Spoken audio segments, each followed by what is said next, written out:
बुढ़ापे पर शर्मिंदगी। बूढ़ी माँ की दर्द भरी कहानी। कहानी सुनकर रोना आ जाएगा। बिमल बहुत परेशान था। उसे समझ में नहीं आ रहा था कि वो इस परिस्थिति से कैसे निपटे।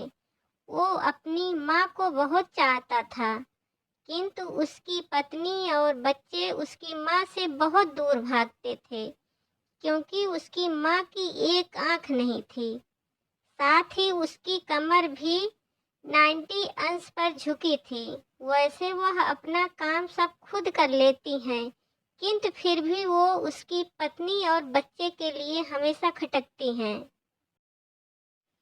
दादी, आप ऊपर के कमरे में जाओ, मेरे दोस्त आ रहे हैं, विमल के बेटे अखिल ने बड़ी बेरुखी से कहा। पर बेटा, मैं तो यहाँ बहुत दूर बैठी हूँ, विमल की माँ ने बहुत प्यार से कहा। नहीं, आप उनके सामने मत रहो, वो मुझे चिढ़ाते हैं, अखिल ने जोर से डांटते हुए कहा। क्या हुआ अखिल, क्यों चिल्ला रहे हो? विमल की पत्नी कामनी ने किचन से ही आवाज लगाई। देखो ना माँ, ये दादी यहीं ड्राइंग रूम में बैठी हैं और मेरे दोस्त आ रहे हैं, अखिल ने शिकायत भरे लहजे में कहा। माँ जी, आप ऊपर चली जाओ, क्यों हम लोगों को लजवाती हो? कामनी ने बेटे का पक्ष लेते हुए कहा। बेचारी सरस्वती चुपचाप उठकर जीने के सहारे ऊपर जाने लगी। कमर झुकी होने के कारण उन्हें ऊपर चढ़ने में बहुत परेशानी हो रही थी, किंतु वो पूरी ताकत से ऊपर के एक अकेले कोने वाले कमरे में जाकर बैठ गईं।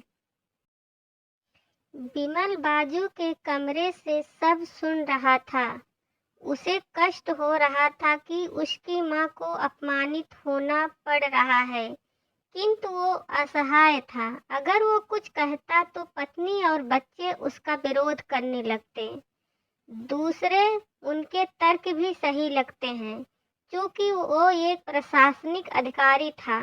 उसका सामाजिक स्तर बहुत ऊंचा था। उसकी ससुराल भी एक उच्च घराने में थी, अतः वह चुपचाप इस तरह हर दिन अपनी माँ को अपमानित होते देखता रहता था। रात को विमल की पत्नी ने कहा, देखो जी, अब कुछ करो। कल कलेक्टर साहब की पत्नी आई थी। माँ जी अपनी देसी धुन धारा में उनसे मिली।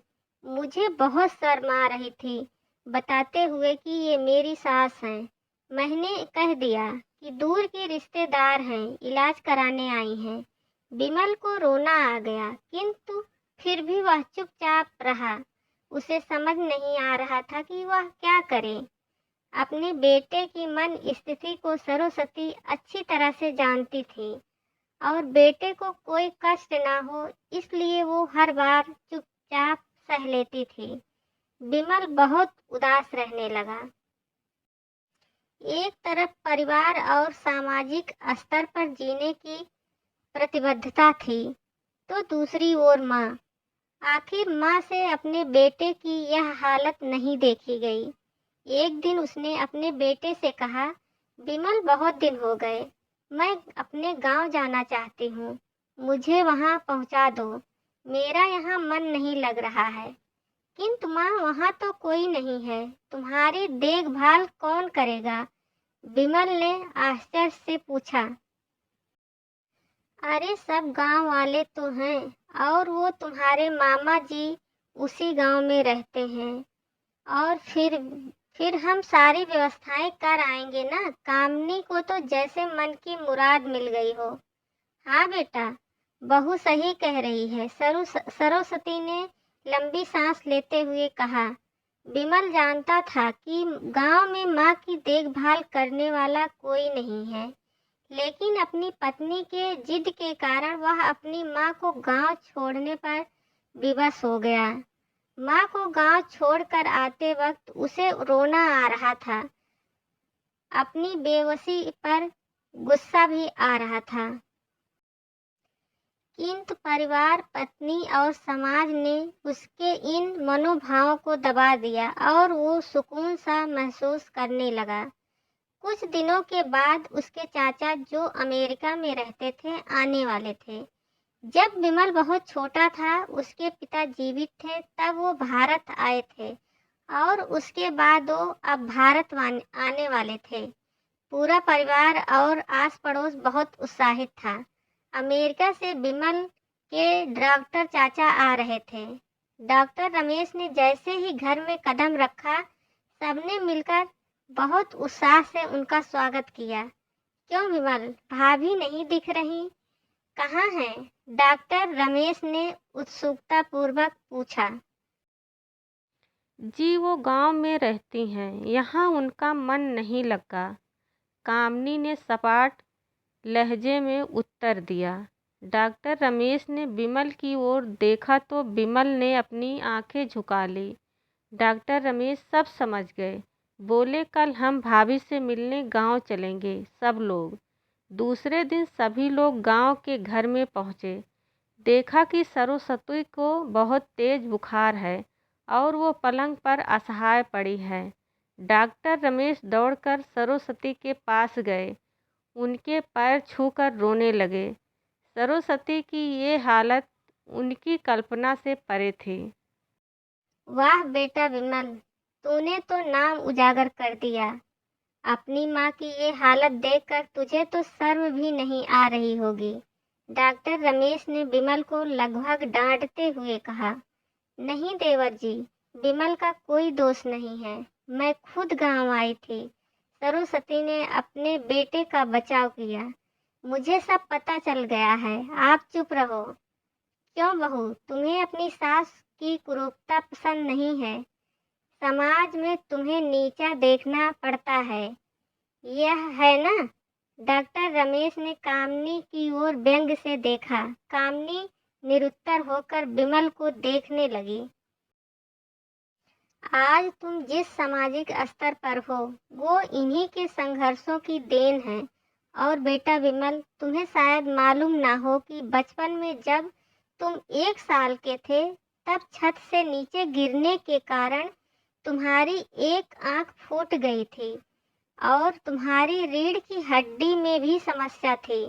तब तुम्हारी इस कुरूप माँ ने अपनी एक आंख और अपना बोन मेरो तुम्हें देकर इतना सुंदर स्वरूप दिया था।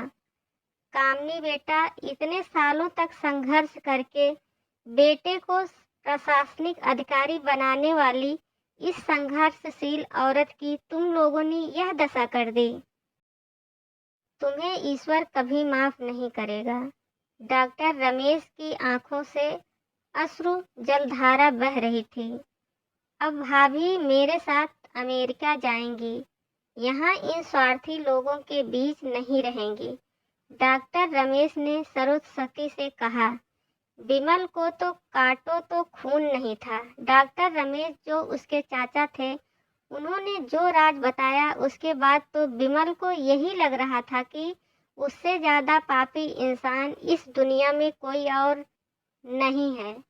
वह दौड़ता गया और माँ सरस्वती के कदमों में लिपट गया। माँ, मेरा अपराध अक्षम्य है। मैं जानबूझकर चुप्पी साधे रहा, आपका अपमान करवाता रहा। अब सिर्फ आप ही उस घर में मेरे साथ रहेंगी और कोई नहीं।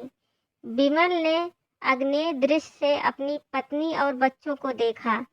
कामनी को भी बहुत पश्चाताप हो रहा था, किंतु उसकी हिम्मत नहीं हो रही थी कि वह सरस्वती से आंख मिलाए। सरस्वती ने कामनी की मन स्थिति को समझकर उसको पुचकारते हुए अपने पास बुलाया और विमल को डांटते हुए कहा, खबरदार, जो मेरी बहू को मुझसे अलग करने की कोशिश की तो तुझे ही घर से बाहर निकाल दूंगी। कामनी और बच्चों ने सरस्वती के पैर पड़ते हुए अपने व्यवहार पर माफ़ी मांगी और माँ के हृदय ने सबको माफ़ कर दिया। सभी से कहती हूँ, माँ बाप की इज्जत करो, आदर सम्मान करो, क्योंकि माँ बाप की जगह कोई नहीं ले सकता। उनकी जगह भगवान से भी ऊपर है। कहानी पढ़ने के लिए आप सभी को धन्यवाद। अगर कहानी अच्छी लगी हो तो लाइक और सब्सक्राइब करना मत भूलिएगा।